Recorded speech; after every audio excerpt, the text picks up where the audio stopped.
Barak Shalom.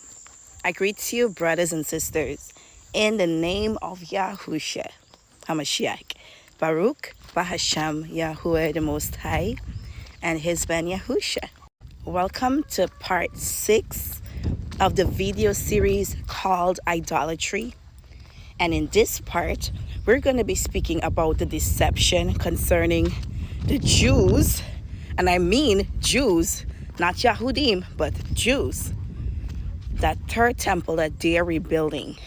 But first, let us recap all that we've studied so far in this series. Well, in part 1, we would have been able to identify what an idol is. We now know what idolatry really is. We've also dealt with both the mark of the beast, the mark of Yahuwah. We've specifically dealt with no buying and selling, because I've been saying that the mark of the beast is here, and it's been here for a long time, ever since the birth of Christianity. So if it was here, then we should be able to prove that people, rather the Yahudim, were oppressed and they were not allowed to conduct business. And that was proven. In fact, that was made law. We've dealt with that in part 3b. And of course, part 5, we've specifically covered a few key terms in understanding the mark of the beast, as well as the mark of Yahuwah. We would have looked at the etymology of head or forehead, hand, and also mark. So we've been able to properly identify what the mark of the beast really is through scripture and through these etymologies, as well as the mark of Yahuwah. And so far, we've been able to prove that both the mark of the beast and the mark of Yahuwah, bottom line, it's all about worship. It's all about worship. And that mark is not a physical mark. It's not a physical mark that goes on our forehead or on our hands. But it's more so about what we believe and what we do. We've dived into the scripture and we've been able to prove that the mark of Yahuwah is obedience to his Torah. So the mark of the beast are systems that were placed to bring the mark of Yahuwah to nothingness. It's a total contradiction of the mark of Yahuwah. And both the mark of the beast and the mark of Yahuwah, it's not physical, but it's spiritual. However, there is a physical aspect of the mark of the beast, and that is no other than the image that is going to be worshipped. We know that image to be the image of JC, as well as the cross. We've also proved this through looking into what most Bibles translate as 666, found in Revelation 13:18.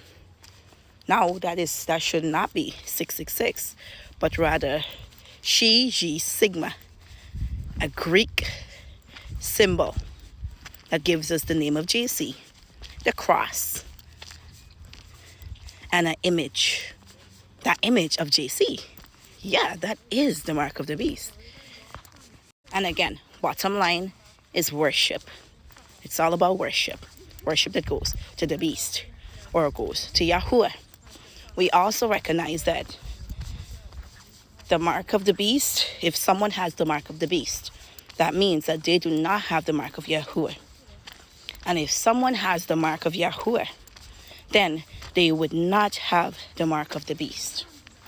So for this video, let us dive into the deception concerning the third temple. Day 2 of completing this video. To start with, there is going to be a temple, but that temple is going to be built in the renewed kingdom, what we know to be as the millennial kingdom. And we find scriptures to back this up in the book of Ezekiel, in the book of Ezekiel from chapter 40 all the way through chapter 48. Now that's all about the millennial kingdom. And it's important to note that there is a foreshadowing of who is going to be in our presence to rebuild this temple. And that is no other than Yahushua HaMashiach. That temple is not going to be rebuilt before Mashiach's return. The temple that belongs to Abba Yahuwah, or the Mishkan that belongs to Abba Yahuwah, it's not going to be rebuilt until Mashiach returns. There are foreshadowing of these very things. For instance, we look at the first Exodus, as well as we look at when Yasharel came back from Babylonian captivity, when they were sent to rebuild their own Mishkan, or their temple. There was always someone by the name of Yahushua during the first Exodus. Yahushua, son of Nun. He is a foreshadowing of Mashiach.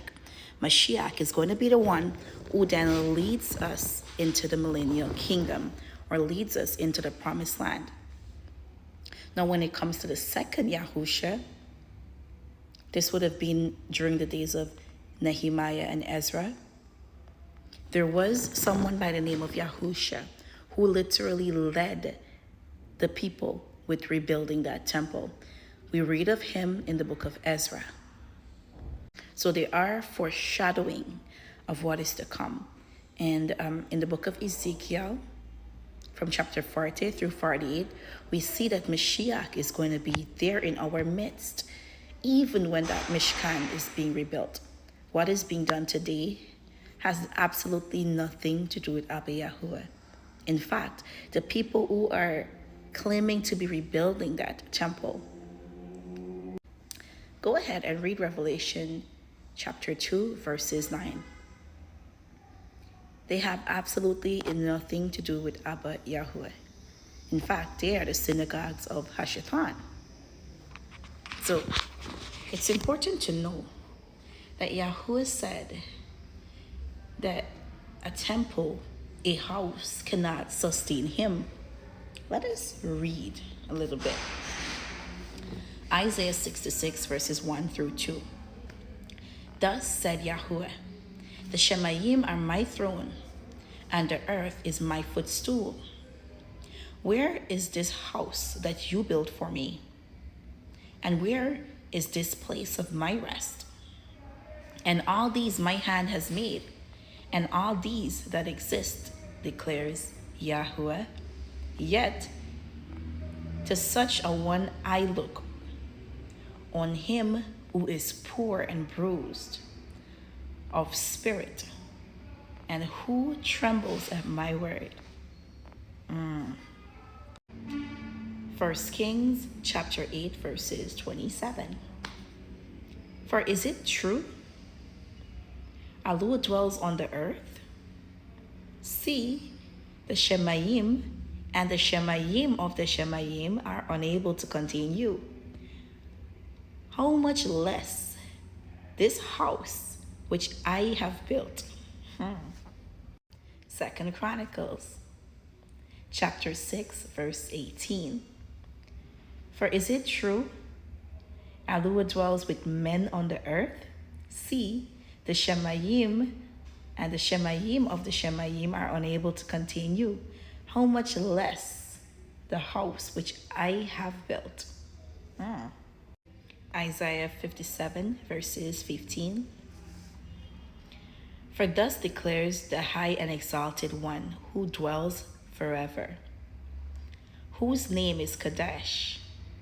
I dwell in the high and the Kadesh place with him who has a bruised and a humble spirit, Yada Yahuwah, to revive the spirit of the humble and to revive the heart of the bruised one. Mashiach lets us know, and we're going to read that pretty soon, that his body was called a temple. And it is written over and over in the New Testament, especially in Paul's letters, that our bodies are the very temple. Jeremiah chapter 23, verses 24. If anyone is hidden in secret places? Would I not see him, declares Yahweh? Do I not fill the Shemayim and the earth, declares Yahweh? Acts chapter 7, verses 48 through 50. However, the Most High does not dwell in dwellings made with hands. As the Nabi says, or as the prophet says, the Shemayim is my throne, and the earth is my footstool. What house shall you build for me, says Yahweh? Or what is the place of my rest? Has my hand not made all these? 1 Corinthians chapter 6, verse 15. Do you not know that our bodies are the member of Mashiach, or are the temple of Mashiach? Shall I then take the members of Mashiach and make them members of a whore? Let it not be. 1 Corinthians chapter 3, verses 16 through 17. Do you not know that you are the Mishkan, or the temple of Alua, and that the Ruach of Alua dwells in you? If anyone destroys the Mishkan of Alua, Alua shall destroy him. For the Mishkan of Alua is Kadesh, which you are. 2 Corinthians chapter 6, verse 16. And what union has the Mishkan, or the temple of Alua, with idols? For you are the Mishkan of the living Alua. As Yahuwah has said, I shall dwell in them and walk among them, and I shall be their Alua, and they shall be my people. Yada Yahuwah. How about Yahusha letting us know that his body is even a Mishkan? It says here in John chapter 2, verses 19 through 21, Yahusha answered and said to them, destroy this Mishkan, and in 3 days I shall raise it.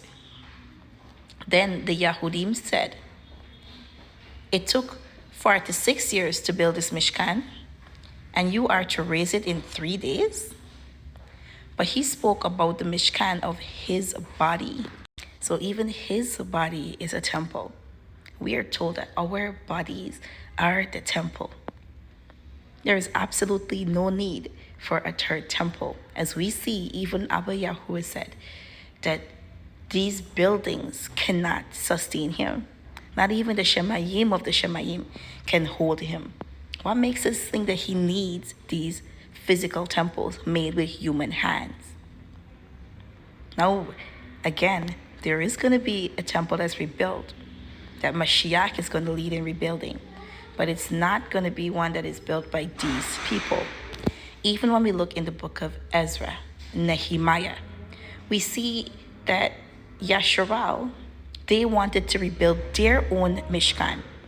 It's important to understand that something that Yasharal does not build for Abba cannot be for Abba. The Yahudim literally refused the help of the other nations when it comes to rebuilding their Mishkan for Abba. They said, we, the Yahudim, are going to rebuild it. Acts chapter 17, verses 24. Yahuwah, who made the world and all that is in it, the one being Adon of the Shemayim and the earth, does not dwell in dwellings made with hands. Hallelujah, Yahweh, Yada Yahweh, Romamu, Yahweh.